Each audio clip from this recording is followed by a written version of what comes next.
Hello students, today we will discuss chapter 9 applications of trigonometry ratio.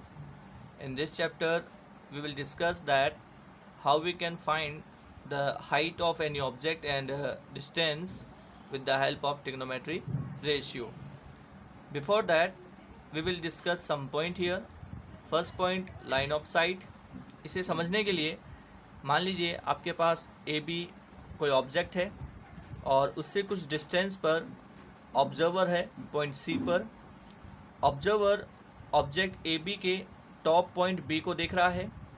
So top point B और observer eyes को जोड़ने वाली जो line है वो होगी लाइन ऑफ साइट, और यहाँ से जो ए सी है वो हो जाएगा आपका ऑरिजेंटल लेवल। अब यहाँ पे दो कंडीशन पॉसिबल है। फर्स्ट कंडीशन में हो सकता है ऑब्जेक्ट जो है वो कुछ हाइट पर हो और आपका जो ऑब्जर्वर है वो सरफेस पर हो। सेकंड कंडीशन ये हो सकती है कि आपका ऑब्जर्वर जो है वो कुछ हाइट पर हो और आपका जो ऑब्जेक्ट है वो सरफेस पर हो। So there are two conditions, there are two conditions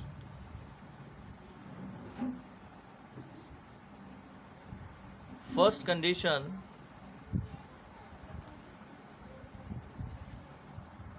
when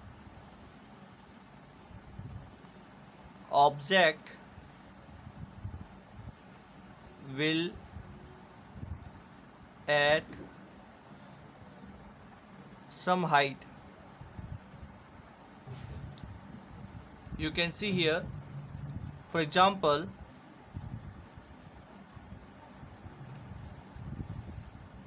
A B जो है वो ऑब्जेक्ट है और इससे कुछ डिस्टेंस पर पॉइंट सी पर ऑब्जर्वर है। पॉइंट सी से वो ए बी ऑब्जेक्ट के टॉप बी को देख रहा है। सो यहाँ से ऑरिजेंटल लेवल और लाइन ऑफ साइट के बीच का जो एंगल है थीटा, इस थीटा को हम कहेंगे एलिवेशन एंगल। एलिवेशन एंगल में ऑब्जर्वर को ऑब्जेक्ट को देखने के लिए अपने सर को ऊपर की ओर उठाना पड़ता है। And the second condition, when object will at earth surface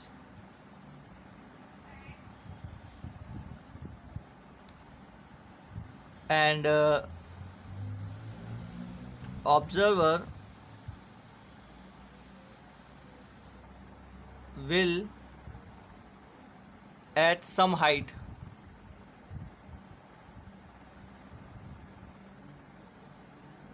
You can see here, for example, यहाँ पर ए बी जो है वो बिल्डिंग है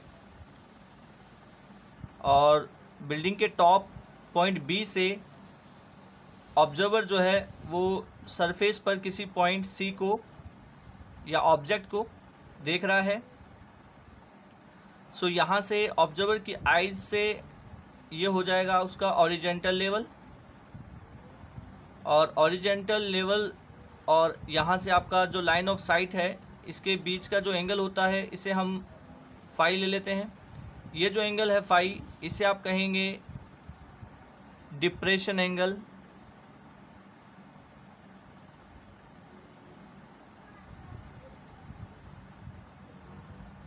डिप्रेशन एंगल के लिए ऑब्जर्वर को ऑब्जेक्ट को देखने के लिए नीचे की ओर देखना पड़ता है। Now you can see here, elevation angle में ऑब्जेक्ट को देखने के लिए ऑब्जर्वर को ऊपर की तरफ देखना पड़ता है और यहाँ से ऑब्जेक्ट को देखने के लिए ऑब्जर्वर को जो है वो नीचे की ओर देखना पड़ता है। Okay, so in this condition when we raise our head to look at the object. And the second condition, when we lower our head to look at the object. अब यहाँ से देखिए, जो एलिवेशन एंगल है और जो आपका depression angle है वो बनता है हॉरिजॉन्टल लेवल और लाइन ऑफ साइट के बीच में, लाइन ऑफ साइट। ठीक इसी तरीके से जो आपका डिप्रेशन एंगल है वो बनता है हॉरिजॉन्टल लेवल और आपका जो लाइन ऑफ साइट है उसके बीच में। और दोनों कंडीशंस में एलिवेशन एंगल में आपको ऊपर की तरफ देखना पड़ता है और डिप्रेशन एंगल में आपको नीचे की तरफ देखना पड़ता है। एक बात आपको ध्यान रखनी है कि डिप्रेशन जो एंगल होता है आप उसे एलिवेशन में चेंज कर सकते हैं। आप देखिए ज़रा इधर, ए बी जो है वो आपका अर्थ सरफेस है और ये जो आपका है ये आपका हॉरिजॉन्टल लेवल है, दोनों पैरेलल है। तो यहाँ से जो फाई एंगल है ये और एंगल जो सी है ये होंगे अल्टरनेट एंगल। सो यहाँ से ये फाई है तो ये भी एंगल हो जाएगा phi. Now you can see here, यहाँ पे ए सी जो है वो हॉरिजॉन्टल लेवल है और बी सी जो है वो आपका लाइन ऑफ साइट है, लाइन ऑफ साइट। सो यहाँ पे जो एंगल है हॉरिजॉन्टल लेवल और लाइन ऑफ साइट के बीच का, और इस कंडीशन में ये जो एंगल होगा वो होगा elevation angle. So depression angle को आप एलिवेशन एंगल में चेंज कर सकते हैं। Now our next point is use of the trigonometry ratio. Trigonometry ratio is used to find the height and distance. You can see here, let we assume that AB जो है वो h height का Paul है और इससे कुछ distance पर point O पर ऑब्जर्वर है। ऑब्जर्वर जो है वो पॉल AB के टॉप A को देख रहा है।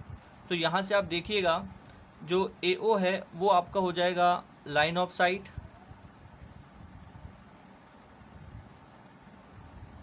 ठीक है। और फॉर एग्जांपल जैसे ये एंगल जो थीटा है ये मान लीजिए 30 डिग्री है और आपको OB जो है मतलब पॉल के बॉटम और ऑब्जर्वर के बीच का जो डिस्टेंस है वो गिवन है। फॉर एग्जांपल ये x है। सो अगर आपको फाइंड आउट करना है हाइट और आपको जो है OB गिवन है और एंगल गिवन है, सो यहाँ से आपको देखना होगा कि थीटा के अकॉर्डिंग ये हो जाएगा परपेंडिकुलर, ये हो जाएगा बेस और लाइन ऑफ साइट जो है वो हाइपोटेनस का काम करेगा। जैसे मुझे हाइट फाइंड आउट करना है पॉल AB का तो और मुझे OB गिवन है, सो यहाँ से परपेंडिकुलर और बेस का जो ट्रिग्नोमेट्री रेशियो होता है वो होता है tan theta. According to tan theta AB जो है वो परपेंडिकुलर होगा और OB जो है वो बेस होगा। सो you can write here OB। Now you can put here AB value h and OB जो गिवन है आपको x एंड tan 30। फिर यहाँ से आप x की वैल्यू पुट कर लेंगे जो आपको गिवन है और जो tan थीटा है उसकी वैल्यू आप पुट अप कर लेंगे और नॉर्मल कैलकुलेशन के थ्रू आप इसकी हाइट फाइंड आउट कर सकते हैं। ठीक इसी तरीके से मान लीजिए आपके पास में हाइट आपको फाइंड आउट करनी है और आपको जो OA है वो आपको गिवन है। सो ये हो जाएगा आपका हाइपोटेनियस और ये आपका perpendicular. So perpendicular upon hypotenuse का जो ट्रिग्नोमेट्री रेशियो होता है वो होता है साइन। सो इस कंडीशन में आप साइन ट्रिग्नोमेट्री रेशियो यूज करेंगे। मान लीजिए आपको OA जो है वो गिवन है और आपको फाइंड आउट करना है OB। सो ये आपका हाइपोटेनियस हो जाएगा और ये आपका बेस हो जाएगा। सो यहाँ से हाइपोटेनियस और बेस का जो ट्रिग्नोमेट्री रेशियो होता है वो होता है cos theta base upon hypotenuse. तो इस तरीके से आपको ट्रिग्नोमेट्री रेशियो चूज करना है। इनमें से आपको एक साइड गिवन होगा और एक आपसे पूछा जाएगा, तो इन दोनों का जो रेशियो होगा वो ट्रिग्नोमेट्री रेशियो कौन सा है वो आपको देखना होगा। Now we try to solve some questions based on elevation and depression angle. Our first question is a pole cast a shadow of length 2√3 meter on the ground when the sun's elevation is 60 degree. Find the height of the pole. सबसे पहले हम statement को figure में convert कर लेते हैं। जैसे कि ए बी जो है वो आपका पोल को शो करेगा और ए सी जो है वो है length of the shadow. Now you can सी हमें फाइंड आउट करना है पोल की हाइट को। तो यहाँ से और एलिवेशन जो एंगल है आपका वो 60 डिग्री है। यहाँ से 60 के सामने वाली जो साइड होगा वो हो जाएगा आपका परपेंडिकुलर, ये हो जाएगा आपका बेस और ये आपका हाइपोटेनियस। और वैसे जो BC है वो आपका लाइन ऑफ साइट है। अब जैसे मुझे हाइट फाइंड आउट करना है तो यहाँ से परपेंडिकुलर और बेस का जो रेशियो है वो है tan theta. So you can see first of all we will write here let AB is pole of height h and AC length of the shadow.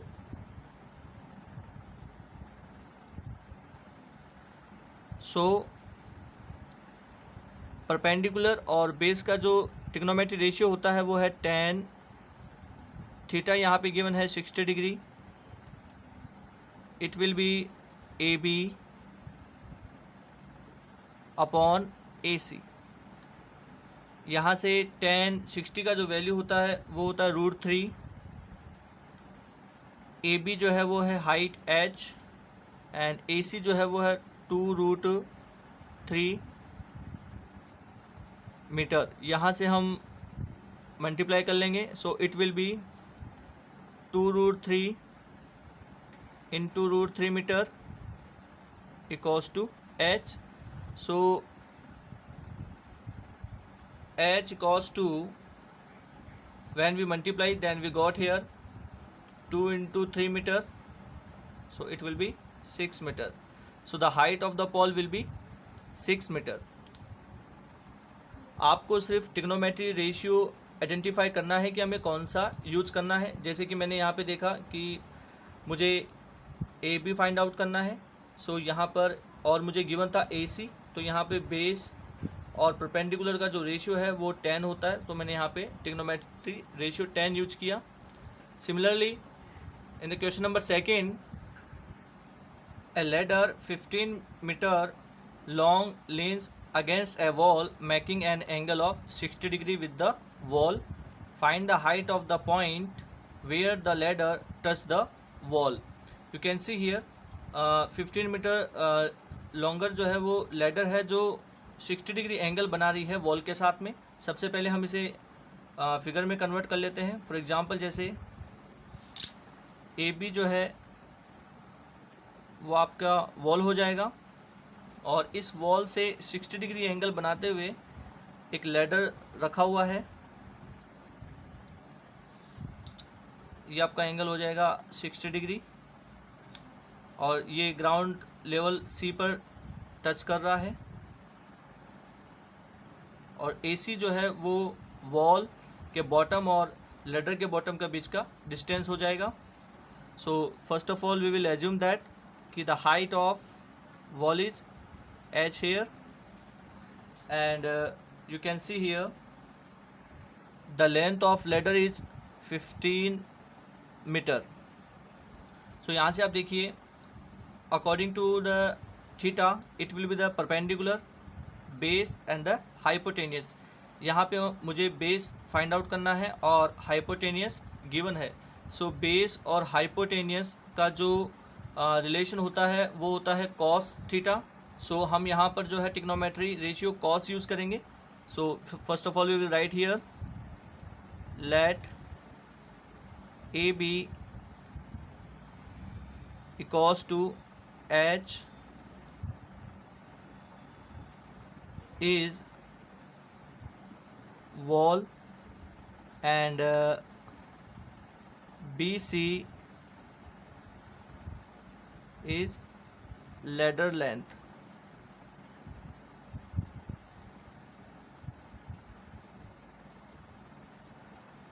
Now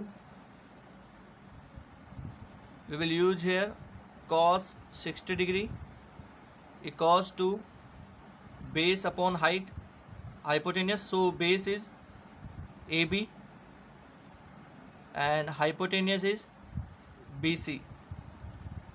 So now you can see here cos 60 का जो value होता है वो होता है 1/2 equals to AB H and BC here 15 meter. Now cross multiply, so it will be 15 meter upon 2 equals to H, so it will be 7.5 meter equals to H. So यहाँ पे जो वॉल की जो हाइट होगी वो हो जाएगा 7.5 meter. Now we solve question third. The angle of elevation of top of a tower from a point 50 meter away from the base of tower is 45 degree. इसका मतलब ये है कि एक टावर के बेस से 50 मीटर दूर उसके टॉप का जो एलिवेशन एंगल है वो है 45 degree. And the angle of elevation of top of flag mountain on the tower is 60 degree. और इस टावर के ऊपर जो है वो फ्लैग लगा हुआ है और फ्लैग का टॉप का जो एलिवेशन एंगल है वो है 60 degree. Find the height of the flag. आपको जो है इस फ्लैग की हाइट फाइंड आउट करनी है. So first of all we will write here let BC be tower and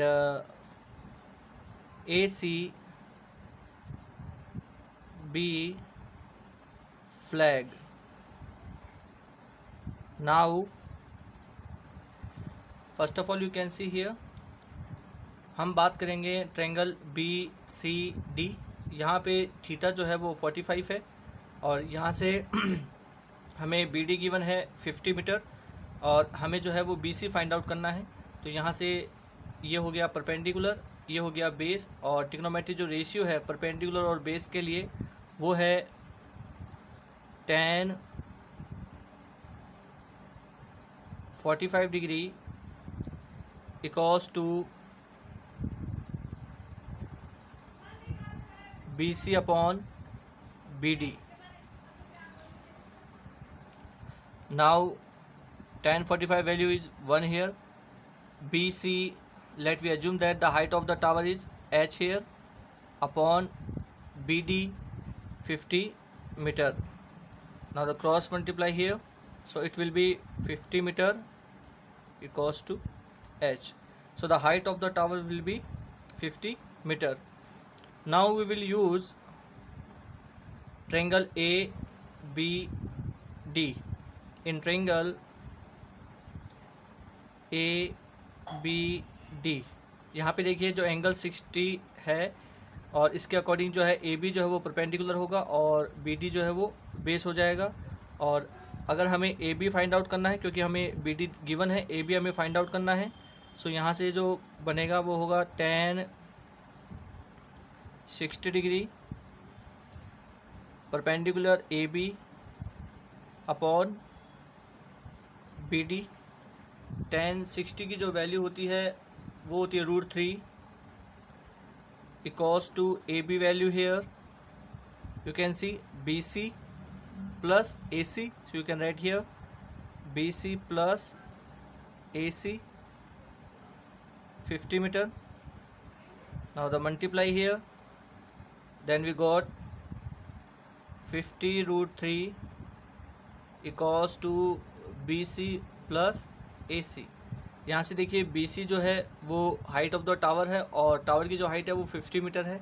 so you can write here 50√3 meter equals to BC 50 meter plus AC. AC is the height of flag. Now we will transfer here 50√3 meter minus 50 meter equals to AC. 50 common here, then we got √3 minus 1 meter equals to AC. अब यहाँ पे आप √3 की जो value है वो भी put up कर सकते हैं.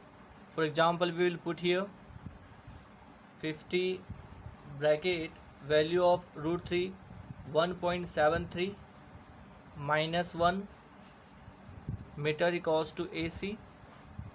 Then we got here 50 into 0.73. When we subtract it, when got it 0.73 meter equals to AC, then it will be 36.5 meter.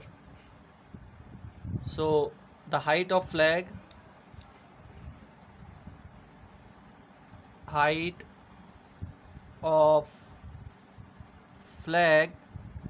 will be 36.5 meter. I hope आपको तीनों क्वेश्चन समझ में आ गए होंगे. आज के लिए इतना ही.